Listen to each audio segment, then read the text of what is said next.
السلام عليكم. أعوذ بالله من الشيطان الرجيم. بسم الله الرحمن الرحيم والصلاة والسلام على رسولنا محمد سيد الأولين والآخرين. مدد يا رسول مدد يا سادة فاصحاب مدد ما شاهد دستور ولا شاء الله محمد الرحمن مدد طريقتنا الصحبة والخير في الجمعية. بسم الله الرحمن الرحيم. ألا في الفتنة سقطوا বিসমিল্লাহির রহমানির রহিম। আলা ফিল ফিতনাতি সাকাতু ওয়া ইন্না জাহান্নামা লামুহিতাতুম বিল কাফিরিন। সাদাকাল্লাহুল আযীম। আল্লাহ আযজা ওয়া জাল্লা বলেছেন, যারা ফিতনায় লিপ্ত হয় তারা জাহান্নামেরই যোগ্য। ফিতনা অর্থাৎ এমন কিছু যা মানুষের ক্ষতি করে। ফিতনা শয়তানের পক্ষ থেকে আসে। শয়তান কখনোই চায় না যে মানুষ শান্তিতে থাকুক। সে তাদের সবাইকে জাহান্নামে নিয়ে যেতে চায়। আর জাহান্নামের পথ ফিতনার মধ্য দিয়েই আসে।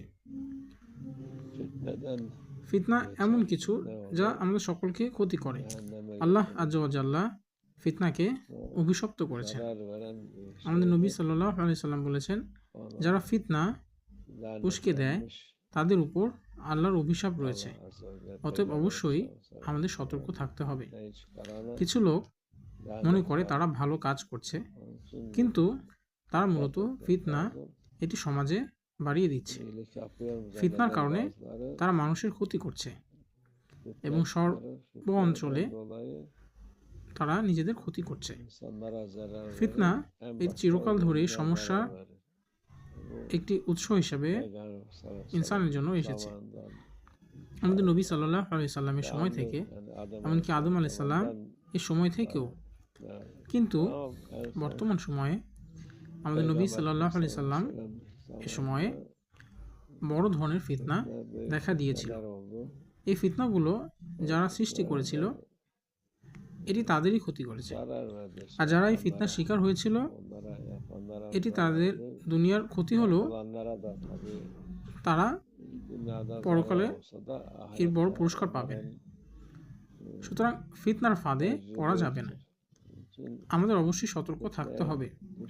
শয়তান আপনাদেরকে একটি ফাঁদে ফেলার চেষ্টা করছে, আর যারা শয়তানকে সাহায্য করে তারাও আপনাকে একটি ফাঁদে ফেলতে উৎসাহ দিচ্ছে, যাতে আপনাদের সমস্ত নেক আমল, সওয়াব এবং শত আজর পুরস্কার কেড়ে নেওয়া হয়।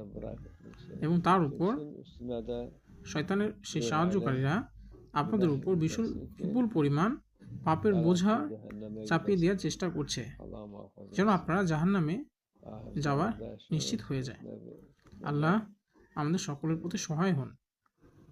আল্লাহ আযজা ওয়া জাল্লা আমাদের রক্ষা করুন। আমরা আখির জামানে বাস করছি। আমাদের নবী সাল্লাল্লাহু আলাইহি সাল্লাম বলেছেন, আখির জামানের ফিতনাগুলোর রাতের অন্ধকারের মতো। সুতরাং যা ঘটে গেছে তা নিয়ে বেশি চিন্তা করার প্রয়োজন নেই। আল্লাহ আযজা ওয়া জাল্লা বলেন, যা বলেন তাই ঘটবে, এবং যা কিছুই ঘটুক না কেন আপনি তা পছন্দ করুন বা নাই করুন, আপনাকে সেই সময়ের জন্য অপেক্ষা করতে হবে যখন আল্লাহ এই সকল অবস্থান থেকে পরিত্রাণ করার জন্য ত্রাণকর্তা মাহদী আলাইহিস সালামকে পাঠাবেন। এর আগ পর্যন্ত আপনি নিজেকে রক্ষা করতে পারবেন না। যদি আপনি নিজেকে রক্ষা করতে চান তবে ফিতনার মধ্যে জড়িয়ে পড়বেন না, কারোর সাথে জড়াবেন না, কাউকে অনুসরণ করবেন না, তাহলে আপনি শয়তান ও তার অনুসারীদের থেকে মুক্তি পাবেন। মাওলানা শেখ নাজিম বলতেন, যখন ফিতনা আসে তখন বড় ফিতনা আসে, তখন ঘর থেকে বের হবেন না এবং কারো কথা কান দিবেন না। আল্লাহ আযজা ওয়া জাল্লা আমাদের সকলকে ফিতনা থেকে রক্ষা করুন। আল্লাহ আযজা ওয়া জাল্লা আমাদের সকলকে শয়তানের ফিতনা এবং আখির জামানের ফিতনা থেকে রক্ষা করুন। ইনশাআল্লাহ।